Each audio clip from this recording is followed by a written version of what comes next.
Savons-nous ce que contient vraiment notre nourriture? Des lasagnes à la viande de cheval?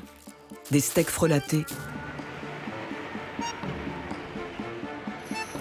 De l'huile d'olive mensongère? Du thon piqué au nitrite? La liste des produits alimentaires trafiqués est interminable. Tout peut être falsifié. Les produits de base, les plats transformés, jusqu'aux aliments les plus prestigieux. C'est un trafic de plusieurs dizaines de milliards d'euros qui transite à bas bruit à travers nos frontières.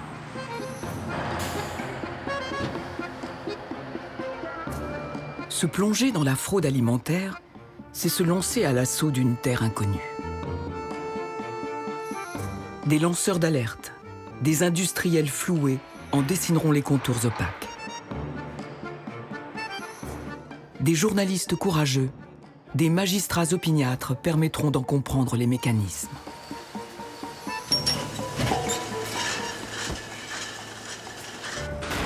La lutte est engagée contre une véritable criminalité qui va du truand au mafieux. Son issue est incertaine, car ces trafiquants agissent au sein d'un marché complexe et colossal par lequel transitent tous nos aliments. Comment ont-ils étendu leur emprise sur notre nourriture? Des pratiques scandaleuses, longtemps cachées, vont être révélées. Enquête inédite dans le monde des faussaires de l'alimentaire.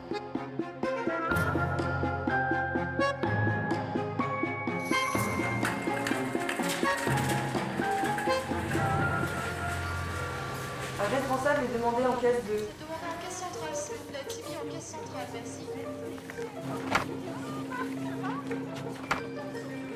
À intervalles réguliers, des aliments disparaissent de nos rayons. La plupart du temps, ces retraits ne marquent pas les esprits.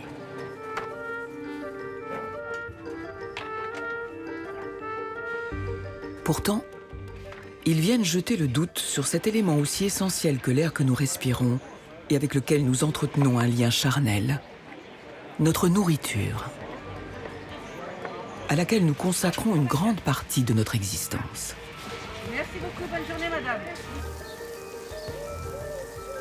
Un jour, ce lien a eu le goût de la trahison.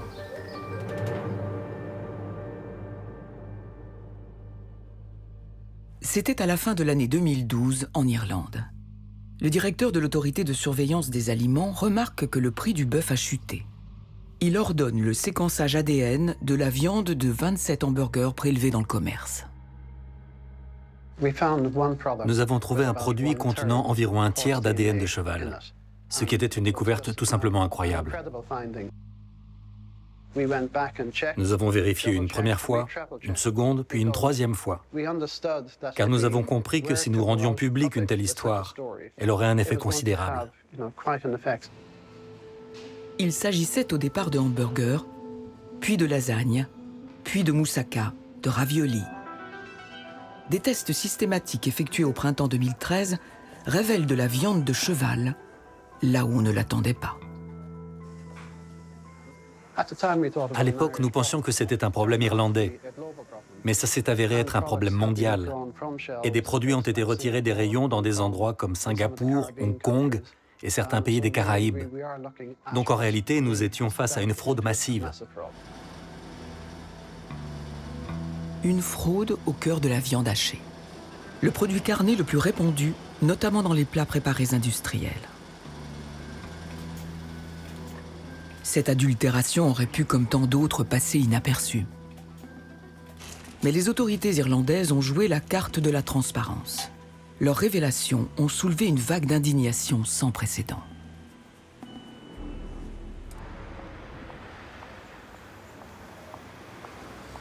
Ingrid Kragel a démarré sa carrière d'enquêtrice avec cette affaire. Elle milite au sein de Foodwatch, une association européenne de défense des consommateurs. L'Irlande, elle a balancé toutes les infos. Elle balance tout.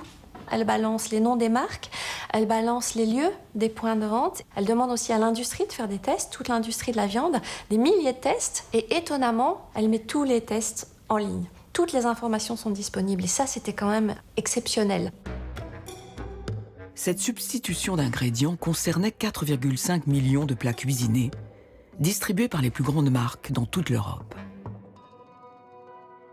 Qui a été capable de monter une telle opération? Une vaste enquête démarre. Un faisceau d'indices converge vers les Pays-Bas et mobilise la police des fraudes néerlandaise. Où était la source? C'était la grande question. Qui a mis la viande de cheval dans les produits à base de bœuf? Karen Gusso dirige une unité qui dispose des mêmes pouvoirs d'investigation qu'une brigade des stupes. 17 enquêteurs et des analystes financiers sont chargés de traquer les fraudeurs. La principale chose que nous faisons lorsque nous menons une enquête criminelle, c'est de reconstituer les flux d'argent et de marchandises et de les relier entre eux. Les policiers hollandais explorent les circuits opaques de la viande hachée. Ils identifient d'abord les industriels, ceux qui confectionnent les plats à base de bœuf. Derrière ces industriels, ils localisent plusieurs grossistes. Ces grossistes travaillent avec des traders, des spécialistes des marchés qui achètent et revendent en ligne par centaines de milliers de tonnes. La filière était très opaque parce qu'il y avait derrière des traders. Et il est très difficile pour les autorités de mettre la main sur des traders qui n'ont parfois pas de siège en Europe. D'ailleurs, les responsables de l'époque parlent d'une véritable plongée dans la comptabilité. Ça a été très très complexe pour eux. La police identifie cependant un trader hollandais du marché de la viande, Jan Fassen. Jan Fassen est en fait quelqu'un que nous connaissons depuis longtemps. Il a attiré notre attention pour la première fois en 2008, lorsque nous l'avons arrêté pour les mêmes faits. Nous espérions l'effrayer, mais en 2013, nous avons découvert qu'il avait continué son activité. Pour brouiller les pistes, Jan Fassen a changé de pays. Il s'est installé en Belgique, où il s'est associé entre autres avec le propriétaire de cet entrepôt. Ils y stockaient de la viande de cheval congelée, laquelle coûtait 2 fois moins cher que celle de bœuf. 2 € le kilo au lieu de 4. Ces gains étaient estimés à 20 millions d'euros par an. Jan Fassen a loué un bureau dans un grand complexe d'entrepôts frigorifiques. Il avait un employé qui changeait les étiquettes tous les jours. Il avait des entreprises à Chypre et dans d'autres pays. Il a monté tout un business. C'était son travail quotidien. Un travail qui n'avait rien de facile. Jan Fassen était à la tête d'un réseau tentaculaire. Sa société était enregistrée à Chypre et importait du cheval du Canada et de Roumanie. Puis cette viande était revendue à ses complices, des grossistes. Les 2 principaux étaient implantés en Belgique et en France. C'est chez eux que s'opérait la tricherie. Le cheval était transformé en bœuf par la magie d'une étiquette. Les grossistes expédiaient la fausse viande hachée au Luxembourg à un préparateur de plats cuisinés. Ces aliments frelatés ont été distribués à des centaines de supermarchés. Il y avait la responsabilité de ceux qui l'achetaient à des prix ridicules, de ceux qui l'utilisaient. Mais personne, en tout cas c'est ce qu'ils prétendent, n'a vérifié l'ADN de la viande. Et donc dans des quantités phénoménales comme ça, avec autant d'opérateurs économiques, c'est quand même étonnant. Ce déni collectif a mis en colère un homme qui était au cœur de cette industrie. Christophe Brusset travaillait depuis 20 ans comme trader au sein de grands groupes agroalimentaires. Tout ce que j'entendais, c'était soit des industriels ou leurs représentants qui disaient « Mais non, c'est un cas isolé, chez nous, on a la meilleure industrie alimentaire du monde, c'est fini, c'était avant, maintenant c'est clean. » Mais je connaissais évidemment les pratiques du milieu. Et c'est à ce moment-là que je me suis dit « Bon, ce serait quand même pas mal que quelqu'un en parle. » Et là, j'ai commencé à parler, oui. Parce que j'attendais que quelqu'un d'autre le fasse et personne ne le faisait. Si Christophe Brusset a décidé de briser la loi du silence, c'est qu'il a lui-même fraudé. Oui, j'ai dû acheter des produits que normalement j'aurais pas achetés. Oui. Parce qu'on me le demandait, parce que déjà j'avais pas le choix. Donc quand on est employé en général, on fait ce qu'on son patron demande. Donc moi on me demandait d'acheter des produits qui étaient de mauvaise qualité, donc j'étais contraint de le faire. Il y avait une fraude généralisée, oui. Sur un produit, sur plusieurs produits, oui. Sur le miel, sur le poivre, sur le cumin, sur le paprika, sur plein de produits. Le lanceur d'alerte dévoile en 2013 des pratiques frauduleuses généralisées dans le monde de l'agroalimentaire. Il faut bien comprendre que ce n'est pas un acheteur tout seul qui décide de frauder, par exemple. C'est un environnement. À la fois sa structure à lui, qui décide de frauder, à la fois ses fournisseurs, qui lui proposent des produits pour frauder, et à la fois des clients qui acceptent de recevoir des produits à des prix qui ne sont pas normaux. Moi qui viens du milieu, qui travaille dans l'agroalimentaire depuis 25 ans, je me dis oui, mais il y a quand même des choses qui ne vont pas. Les révélations de Christophe Brusset ne provoquent pas le séisme auquel il s'attendait chez les industriels. En revanche, son indignation et celle de millions de citoyens à travers l'Europe va contraindre les autorités européennes à réagir. C'est ici, à Bruxelles, que s'écrivent les grandes règles concernant l'alimentation. À charge ensuite pour les États de les mettre en application. Pour Éric Marin, un fonctionnaire de la Commission européenne, le Horsegate, le scandale de la viande de cheval, a marqué un tournant. L'emballement médiatique a fait que c'est devenu une crise et qu'il a fallu gérer cette crise. Éric Marin était fier du système de surveillance sanitaire européen. Il découvre que l'Europe n'est pas équipée pour faire face à ce nouveau phénomène qui gangrène notre alimentation. Ici, on s'est dit, mais tout le système qu'on a bâti pendant des années, parce qu'on a construit, la chaîne alimentaire est une des plus sûres au monde en Europe. On a bâti tout un système qui était lié comment détecter les problèmes de santé publique. Et là, quelque part, on se retrouvait complètement désarmé face à quelque chose qui est moins contrôlé dans les entreprises. Et il y a une prise de conscience générale qu'il fallait faire quelque chose, non plus simplement pour détecter les problèmes de santé publique, mais détecter les suspicions de fraude. Bonjour tout le monde. Le Food Fraud Network a été créé pour ça. Des fonctionnaires européens se bagarrent toute l'année pour dépister et traquer les aliments volontairement frelatés. Toutes les altérations accidentelles sont écartées, pour ne retenir que les cas de manipulation intentionnelle. Bon, ça c'est vraiment de la fraude, hein, donc on les met dans notre rapport semanal pour les États membres. On est passé ici à la création d'un réseau européen avec des points de contact dans chaque État membre où on pouvait échanger des informations confidentielles, sensibles, en toute confiance, pour pouvoir agir et coopérer entre les États membres. Et ça, c'était déjà une première révolution. Encore faut-il, pour cela, que les 27 États européens soient irréprochables. Ce qui n'est pas toujours le cas, comme le démontre cette nouvelle affaire incriminant de la viande de bœuf.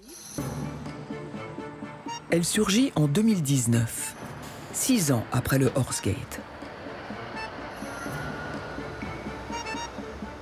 Le scandale est d'autant plus violent que l'État français se retrouve au cœur de la tourmente. Car la fraude concerne cette fois une commande publique de 1500 tonnes de steak haché destinées à être distribuées aux associations caritatives.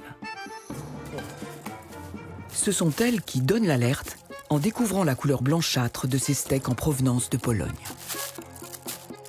Pourquoi le gouvernement français a-t-il choisi des fournisseurs polonais ? Pour moi, c'est assez difficile à comprendre parce qu'on est un des pays avec la plus belle industrie agricole, avec probablement les meilleurs produits au monde. Donc on a y acheté du steak à l'autre bout de l'Europe, dans des pays où on sait très bien, enfin, la réputation de la Pologne en termes de qualité alimentaire est exécrable, extrêmement mauvaise. Les acheteurs européens sont devenus accros au bœuf polonais. Les fournisseurs cassent les prix, notamment grâce au coût de la main-d'œuvre très concurrentielle. La Pologne s'est hissée dans les premiers rangs mondiaux pour la production de viande, un secteur qui en 2017 pesait près de 6 milliards d'euros. C'est devenu un acteur économique sur le secteur de la viande absolument incontournable. Tout le monde se fournit là-bas. On a vu cette explosion en fait, du marché, du commerce. Il y a eu énormément d'investissements. Le véritable problème, c'est que les contrôles n'ont pas suivi. Les associations caritatives ont fait analyser les steaks polonais qui leur ont été livrés. Les résultats que nous nous sommes procurés confirment tous leurs soupçons.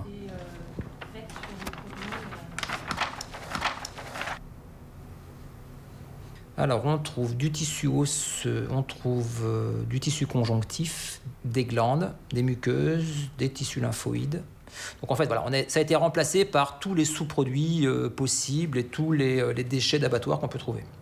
Voilà. C'est assez peu ragoûtant. Donc voilà. Donc en termes de protéines, non seulement on n'est pas suffisamment haut, mais en plus, pour faire monter le taux de protéines, on a mis des protéines végétales. Donc il y a quasiment, il y a très peu de viande en fait dans ce produit. La viande de bœuf a été remplacée par des sous-produits. La substitution est d'autant plus choquante que les steaks étaient destinés à des personnes démunies. Mais comment identifier les responsables? Le réseau européen Food Fraud Network n'a pas de pouvoir d'investigation. Il est très clair que la Commission n'a aucun pouvoir de police. Ça relève vraiment des États membres, et c'est eux qui font les enquêtes, ils échangent les informations, et l'enquête est déclenchée dans le pays qui reçoit cette information. C'est donc la Pologne qui doit prendre le relais. Les services vétérinaires polonais déclenchent une série de contrôles chez le fabricant, l'entreprise Biernacki. C'est l'un des nouveaux géants de la viande de bœuf. Il est soumis aux mêmes obligations réglementaires que dans le reste de l'Europe. Quand l'usine a fabriqué ces steaks, elle a congelé des échantillons de contrôle en cas de problème. Nous sommes allés les chercher et les avons envoyés en analyse. Tous les résultats ont bien sûr été communiqués via le réseau européen aux autorités françaises. Les contrôles établis dans cette entreprise n'ont pas confirmé cette falsification. Nous avons donc mis fin à cette affaire. En résumé, circuler, il n'y a rien à voir. Nous avons tenté d'interroger les responsables de l'entreprise polonaise, mais nous avons essuyé plusieurs refus.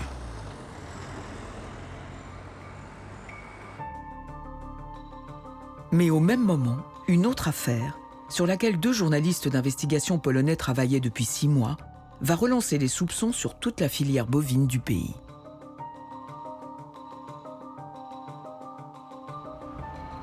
L'un d'eux, Patrick Szczepaniak, a réussi à se faire embaucher dans un petit abattoir de campagne. On a eu un tuyau qui nous signalait que des choses illégales se déroulaient dans un des abattoirs du pays. Nous avions déjà eu connaissance de problèmes semblables dans d'autres abattoirs, mais cette fois-ci, nous en avions la certitude.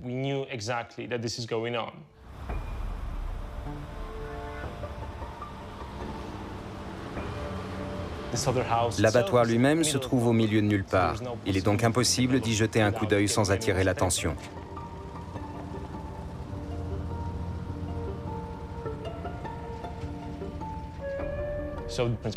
J'ai modifié mon apparence et mon comportement et j'ai passé un entretien d'embauche dans cet abattoir. Ça peut paraître ridicule, mais j'ai eu le poste. Et le jour suivant, j'ai commencé à y travailler.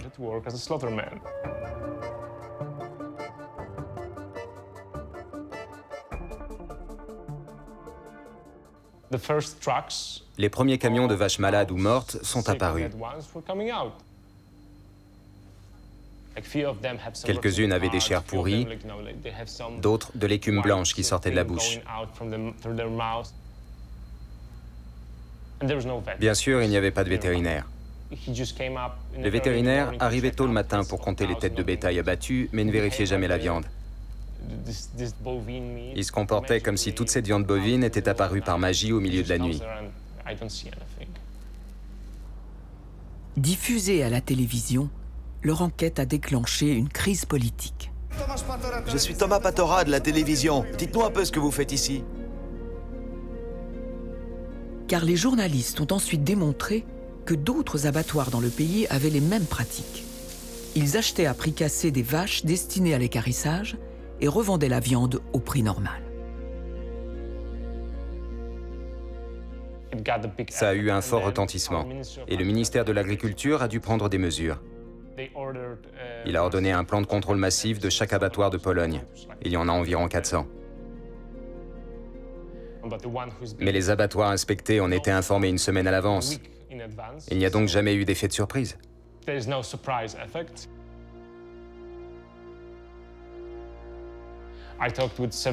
J'ai parlé avec plusieurs anciens ministres de l'Agriculture et députés qui m'ont dit que tout le monde savait ce qui se passait, mais ne faisait rien pour changer quoi que ce soit, parce que ce système générait d'énormes profits. de la viande impropre à la consommation est entrée dans la chaîne alimentaire par un maillon faible, les abattoirs. Puis s'est répandue dans tout le circuit de commercialisation. La viande de l'abattoir où je travaillais était vendue dans 14 pays. La France, l'Allemagne, la République tchèque, l'Arabie saoudite, la Turquie. La fraude a provoqué une crise diplomatique à l'échelle européenne. Des inspecteurs envoyés par Bruxelles ont alors audité toute la filière de la viande bovine polonaise. Leur rapport a confirmé de nombreuses lacunes dans les procédures sanitaires et la traçabilité. Ils fournissent toute l'Europe à des prix défiant toute concurrence. Et donc, on a un souci. Cette viande, potentiellement, part sur les marchés sans qu'elle ait été correctement contrôlée. Ils n'ont pas modifié la loi, donc ces pratiques ont toujours cours. Comment lutter efficacement contre la fraude alimentaire quand un État comme la Pologne ne joue pas le jeu? Les administrations vont effectivement donner plus ou moins d'attention à la fraude alimentaire. Alors, est-ce qu'on peut parler de bons et de mauvais élèves? Vous savez, chaque administration fait avec son passif, avec son passé et avec ses moyens. Hein, il faut en être conscient. Un pays se targue d'être à l'avant-garde de la lutte contre les fraudes. C'est l'Italie.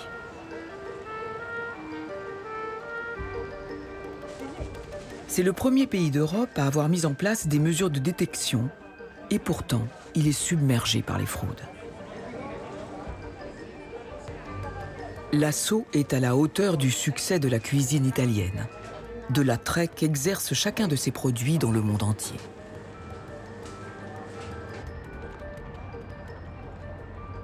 Le parmesan en général, le jambon de Parme, le vinaigre balsamique, l'huile extra vierge. En fait, les produits les plus importants sont contrefaits.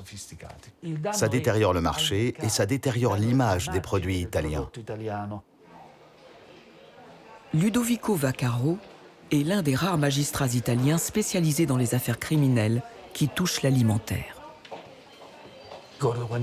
Quand j'étais jeune substitut du procureur, je m'occupais déjà de ce genre d'affaires. Et je me souviens de ce type avec sa fourgonnette qui vendait de l'huile frelatée dans plusieurs régions d'Italie. Mais il faisait ça à un niveau, avec un chiffre d'affaires modeste. Tandis qu'aujourd'hui, c'est devenu une véritable industrie. La fraude alimentaire frappe tous les produits italiens.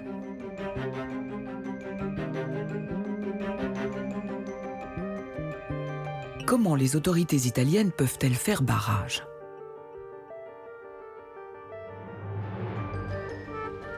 Une unité spéciale a été créée pour sauver le patrimoine gastronomique national. Ces efforts portent sur un produit alimentaire en particulier. 9 Italiens sur 10 en consomment et la demande est en train d'exploser. L'huile d'olive extra vierge italienne est numéro 1 sur le marché mondial. Ce trésor rapporte chaque année à l'État italien 1,2 milliard d'euros.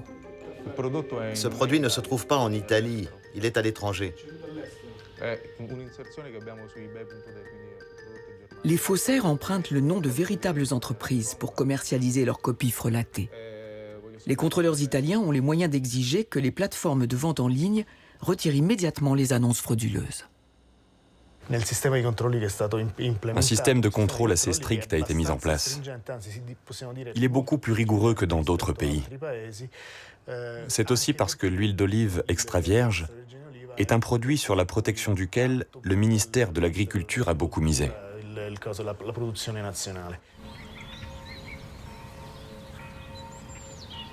Pour évaluer l'efficacité de ce dispositif, il faut se plonger dans la filière, en partant des oliviers.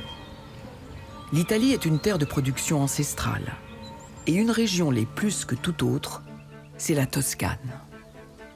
Dans le village qui a vu naître Léonard de Vinci, Luigi perpétue la tradition de l'huile d'olive extra vierge italienne. Il est confronté à des baisses de rendement dramatiques. Cette année, dès juillet, il n'y avait plus d'huile à la vente. Parce que quand j'ai écoulé toute mon huile biologique, j'en vends plus. S'il n'y en a plus, j'en vends plus, un point c'est tout. Le réchauffement climatique, la prolifération d'insectes mettent à mal la production nationale. Et pourtant, Luigi constate que les grandes marques approvisionnent toute l'année les supermarchés d'Italie et d'Europe avec des huiles d'olive extra vierges vendues à des prix cassés. Voilà ce qui se passe. Il y a des entreprises productrices d'huile d'olive de grande taille. Bon, les noms, je ne peux pas te les donner. Elles importent des olives. Et ça se retrouve dans les chaînes de supermarchés qui vendent les bidons de 5 litres 16 €.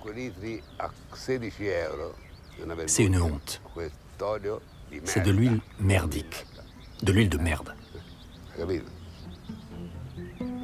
Ces gros industriels, pour alimenter le marché mondial, ne se contentent pas, comme Luigi, de récolter, de presser et de produire sur place.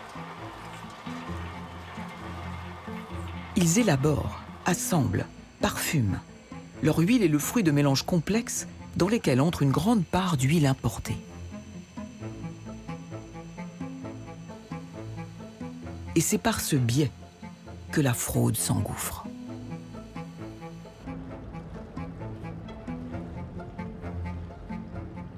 Le port de Livourne est le principal lieu de débarquement des marchandises pour la Toscane. Le dispositif spécial mis en place par la répression des fraudes italiennes commence ici. Chaque jour, un navire décharge sa cargaison d'huile d'olive extra vierge. Les industriels font venir le précieux liquide de tout le bassin méditerranéen. On va contrôler quelques fournisseurs espagnols et on verra bien le résultat. Ces importations seront mélangées à la production nationale et vendues comme huile d'olive extra vierge italienne. C'est légal à une condition, que tous les critères de l'extra vierge soient remplis. C'est intéressant pour nous. Oui, c'est une huile qui est déjà un peu vieille. Les contrôleurs italiens traquent l'huile étrangère importée de mauvaise qualité, trop acide, pas assez fruitée. La tricherie est facile. Si elle est découverte, il suffit d'enregistrer l'huile dans une catégorie inférieure en expliquant qu'une erreur s'est glissée dans les documents.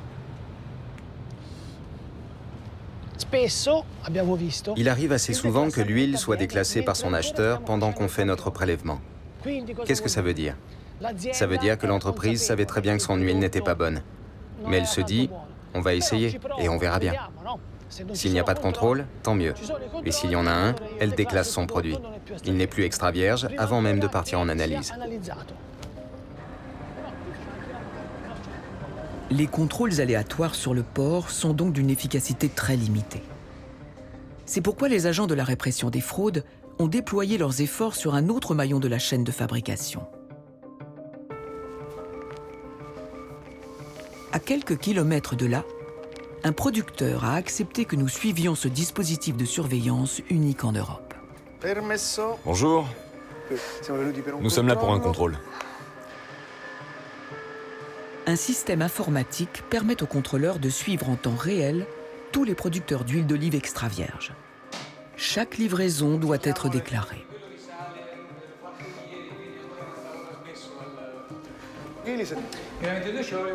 Ici, vous avez l'huile de cette année. Elle n'est pas renseignée? Non, pas encore. Elle ne figure pas dans notre registre parce qu'on a remarqué qu'il n'y avait pas de livraison, à moins qu'elle vienne d'ailleurs. Elle est arrivée ce matin. Parfait. Avant de déclencher un contrôle, l'inspecteur sait exactement ce qu'il doit trouver dans les cuves. Les quantités, les huiles produites sur place, les huiles importées. Tout doit être consigné par le producteur. Cette surveillance pointilleuse revient à une mise sous tutelle administrative de toute la production d'huile d'olive italienne. Je vais avoir besoin de 5 bidons pour l'analyse. Essayons de les prendre au hasard. Alors que tout semble en règle chez ce producteur, Des échantillons vont être prélevés au hasard et envoyés en analyse. C'est le seul moyen de s'assurer de l'authenticité de l'huile extra vierge. C'est une garantie pour nous qui travaillons et voulons produire une huile d'olive de qualité. Donc les contrôles sont les bienvenus, et même qu'ils soient encore plus stricts, plus sévères. Y a-t-il 2 poids, 2 mesures entre les petits fabricants et les gros industriels? C'est ce qui se murmure parmi les producteurs. Les autorités italiennes auraient tendance à épargner les acteurs principaux du marché. Et pourtant, la qualité de leur huile est régulièrement remise en cause par des organismes indépendants.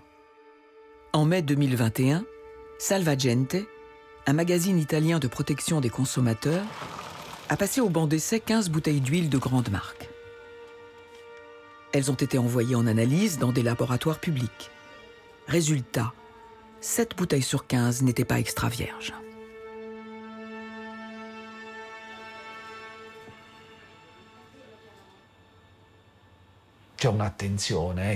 Il y a une surveillance renforcée sur l'huile d'olive comme sur beaucoup d'autres produits italiens ces dernières années. Mais les contrôles ne sont pas encore suffisants pour éviter les arnaques. Des industriels qui s'affranchissent ouvertement des règles. C'est presque un encouragement pour les criminels. Plus au sud, dans les Pouilles, se situe la plus grande zone de production intensive d'huile d'olive. C'est dans cette immensité que des trafiquants ont mis au point l'une des fraudes les plus audacieuses de ces dernières années. Ludovico Vaccaro a été mis sur leur piste par un coup de chance.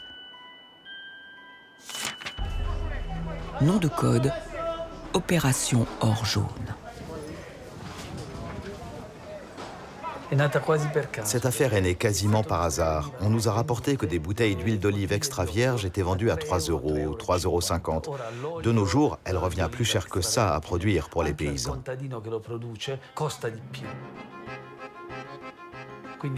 Donc on a soupçonné immédiatement qu'il ne s'agissait pas d'huile extra vierge. Envoyées en analyse par les enquêteurs, ces bouteilles se sont avérées contenir de l'huile de colza. Mais à ce stade, Ludovico Vaccaro ne se doute pas encore de la taille du trafic. Sur toutes les bouteilles, à la fois les bouteilles d'1 litre et les plus petites pour les restaurants, l'étiquette mentionnait des pressoirs fantômes. C'est-à-dire que non seulement les bâtiments n'existaient pas, mais la rue ou le village indiqué n'existait pas non plus. C'était des entreprises fantômes.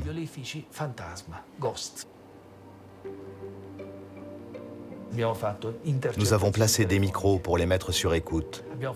Nous avons surveillé les mails. Nous avons épluché tout leur patrimoine, mis des GPS pour suivre leurs camions. Nous avons fait des filatures.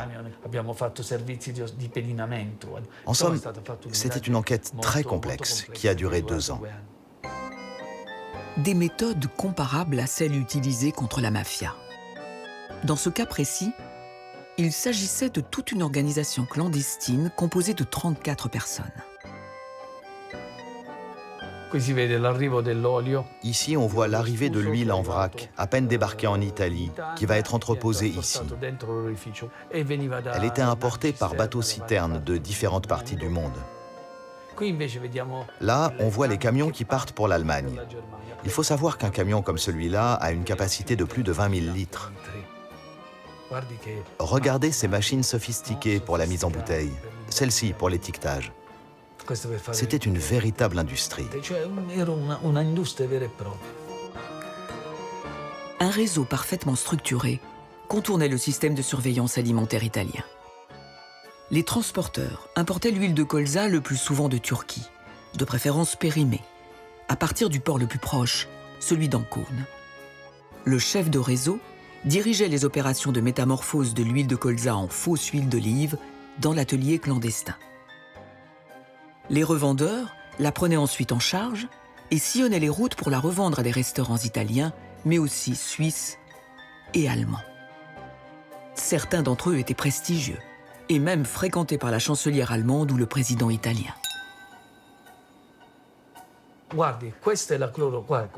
Regardez, ça c'est la chlorophylle, ce que vous voyez, ce vert intense. Il suffisait d'en mettre quelques gouttes pour donner à l'huile de colza, qui est plus claire, la couleur verte typique de l'huile d'olive. Et en ajoutant un peu de bêta-carotène, qui a un peu la même odeur, l'effet recherché était de donner un parfum qui s'approche de celui de l'huile d'olive.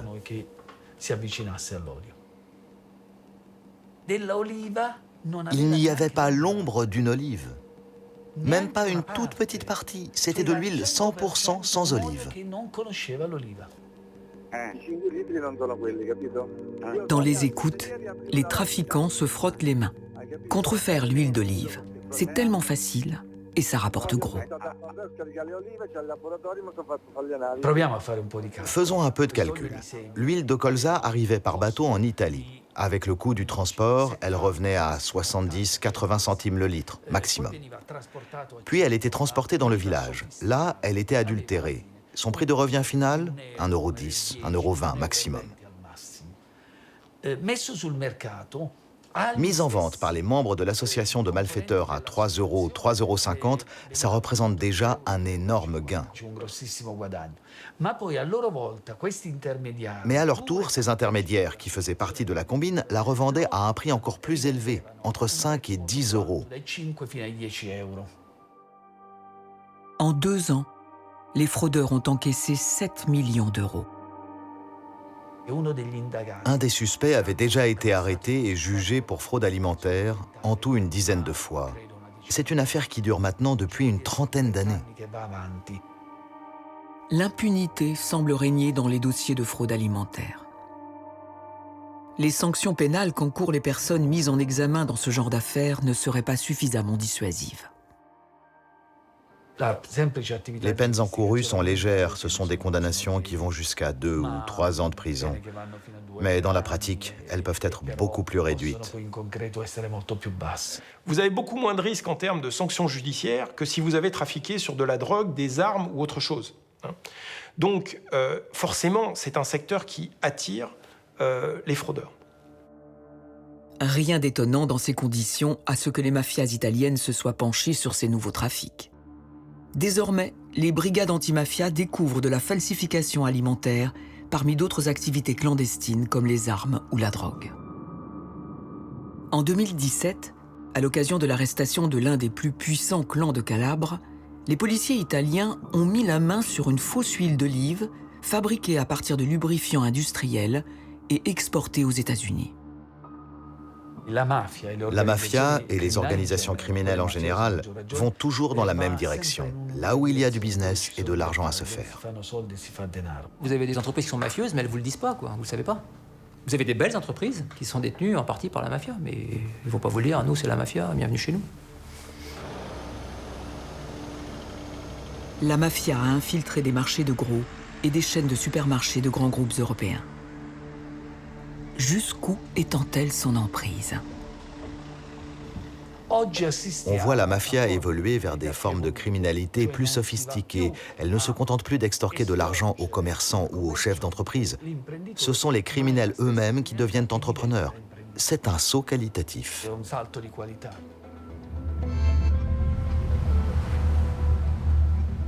Le secteur agroalimentaire et les milliards qu'il brasse exercent un attrait irrésistible sur les trafiquants de toute espèce.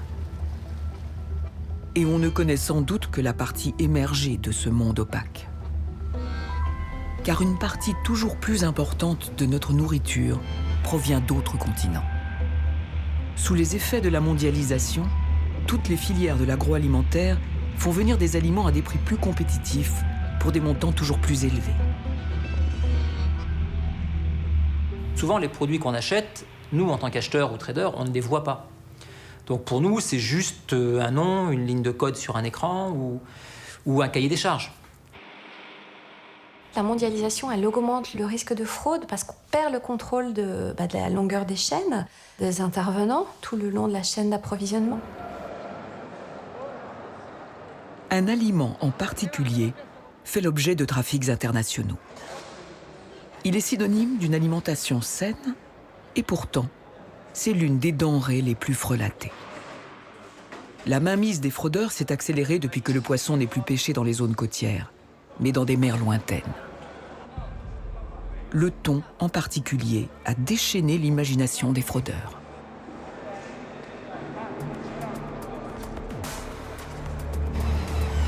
Pour répondre à la demande croissante de consommation de thon cru, un marché très spécialisé, tenu par 200 professionnels des produits de la mer, s'est développé en Europe.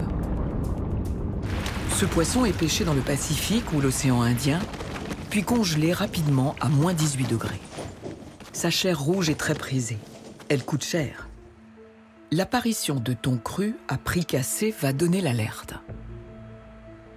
En 2015, une dizaine d'industriels, des Français, des Allemands, des Italiens, réalisent que leur secteur d'activité est menacé. L'un d'eux a accepté de témoigner, mais à visage caché. Un professionnel ne peut pas croire qu'un produit est à moitié prix sans qu'il y ait un souci. C'est totalement impossible. Alors, ces industriels de la mer vont mener discrètement leur propre enquête.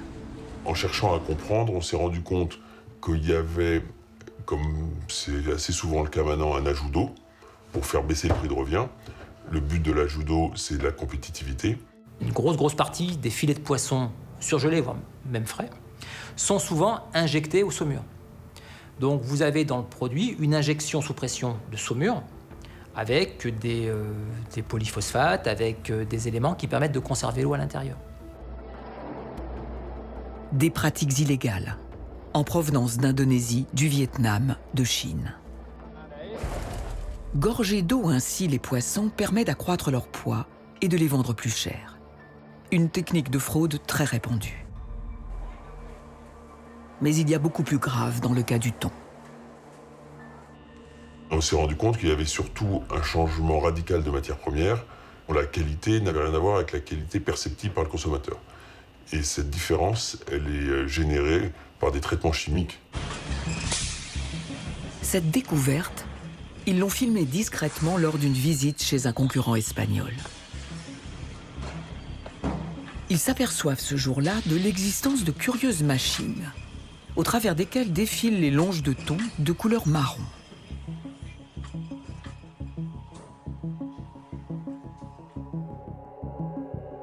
Les bouchers charcutiers ont le droit de les utiliser. Elles servent à injecter des nitrites, un conservateur qui donne l'éclat et la couleur rose des jambons, mais dont l'usage est de plus en plus décrié. Immédiatement, les industriels comprennent que leurs concurrents ont trouvé un subterfuge inquiétant pour faire rougir le thon.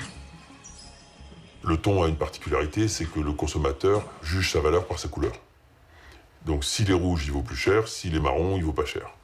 Et là, en l'occurrence, c'est un produit marron bas de gamme qui a été transformé en un produit rouge pour pouvoir le vendre comme un haut de gamme. Nous avons reproduit ce traitement chimique en laboratoire. L'injection de nitrite va permettre à la chair oxydée de reprendre des couleurs en quelques heures. Ce thon recoloré, qu'on peut prendre pour du thon frais, est susceptible de déclencher des intoxications et des chocs allergiques. Si on met sur le marché des produits qui sont, pas bons, qui font pas plaisir au consommateur, il va s'en détourner. La deuxième chose, c'est que s'ils sont pas bons pour sa santé, un jour on risque un clash médiatique qui peut tuer un marché. Le groupe d'industriels dissidents, poussé par la peur du scandale, décide de tout mettre sur la table. Dans un premier temps, on est allé voir les autorités françaises. Les autorités françaises nous ont dit soit, mais on ne sait pas quoi faire et puis de toute façon on n'a pas assez de moyens, donc c'est pas à nous de nous en occuper. Donc on s'est adressé à la communauté européenne. Eux, ils avaient la certitude que c'était de la fraude. Effectivement, ça nous a paru tout de suite très sérieux. Très complexe, mais très sérieux.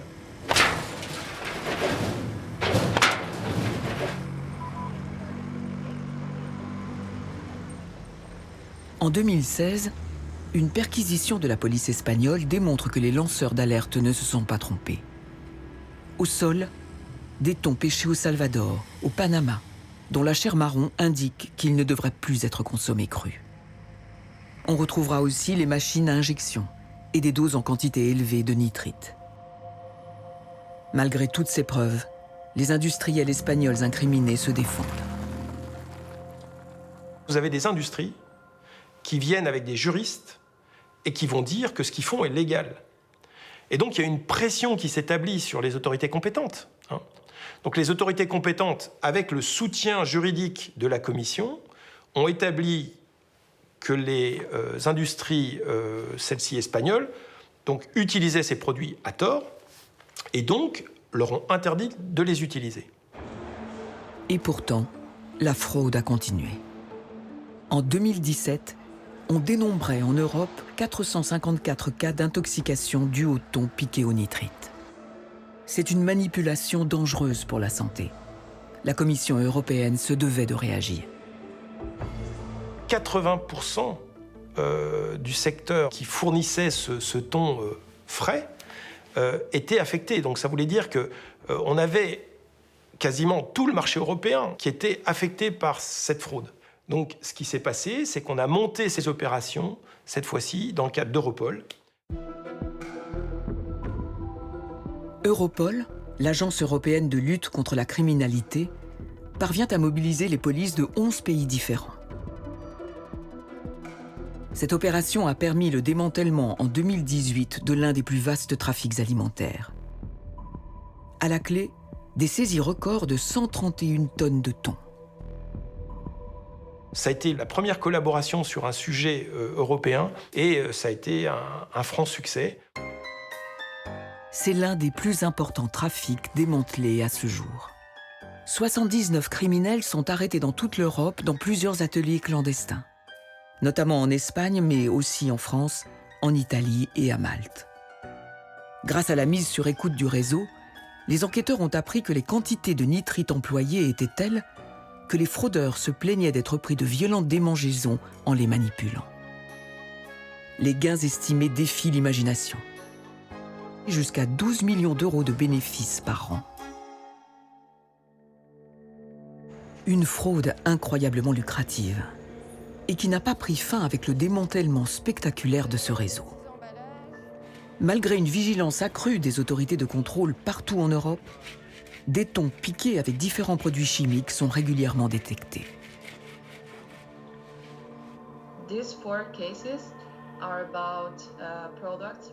Au sein du Food Fraud Network, les fonctionnaires européens voient les alertes sur des fraudes potentielles augmenter année après année.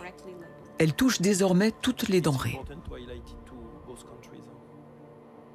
Ce qu'on sait de manière certaine, c'est que la fraude alimentaire se développe de manière exponentielle. Et c'est de plus en plus inquiétant. Tout le monde s'alarme de l'ampleur que ça prend.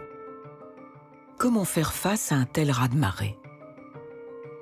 Les fraudeurs jouissent de toutes les facilités qu'offre un monde où la libre circulation des marchandises est la priorité.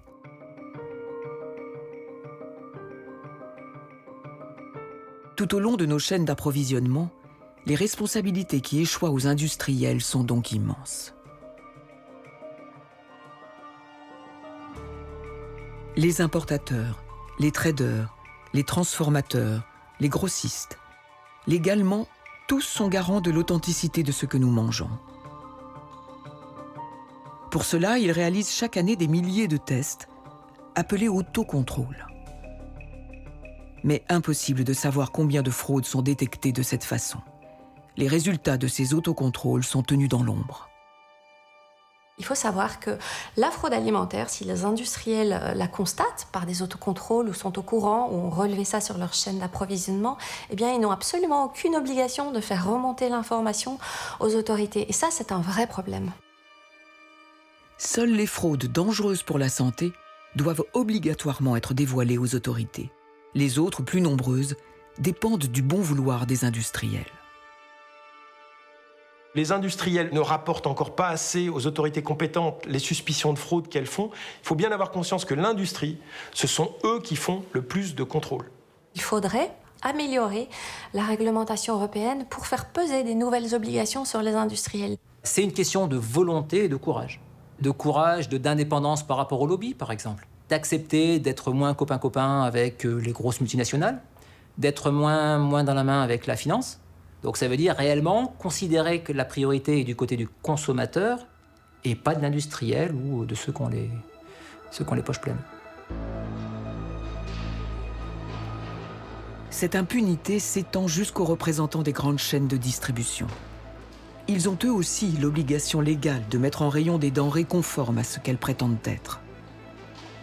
Mais ils ne sont quasiment jamais poursuivis dans les affaires de fraude alimentaire. Il faudrait que les chaînes de supermarchés soient obligées de faire des tests, soient obligées de montrer patte blanche pour enrayer la fraude. Pourquoi ? Parce que s'ils étaient obligés de faire ces tests et donc de produire les résultats, ils s'exposeraient potentiellement à des sanctions qui seraient catastrophiques et puis une mauvaise publicité. Donc, quelque part, ce cercle serait vertueux. Donc, il faut changer les règles du jeu qui s'imposent à ces acteurs extrêmement puissants. Au terme de notre voyage au cœur des fraudes, nous ne pouvons plus regarder nos aliments de la même façon. Combien d'entre eux sont frelatés sans qu'aucune alerte n'ait été déclenchée? Combien de fraudeurs enrichissons-nous avec nos modes de consommation alimentaire déconnectés des saisons et mondialisés? Personne n'a conscience de l'étendue des fraudes. Et pourtant, une inquiétude diffuse se propage sourdement. Les consommateurs sont de plus en plus inquiets des effets des aliments sur leur santé.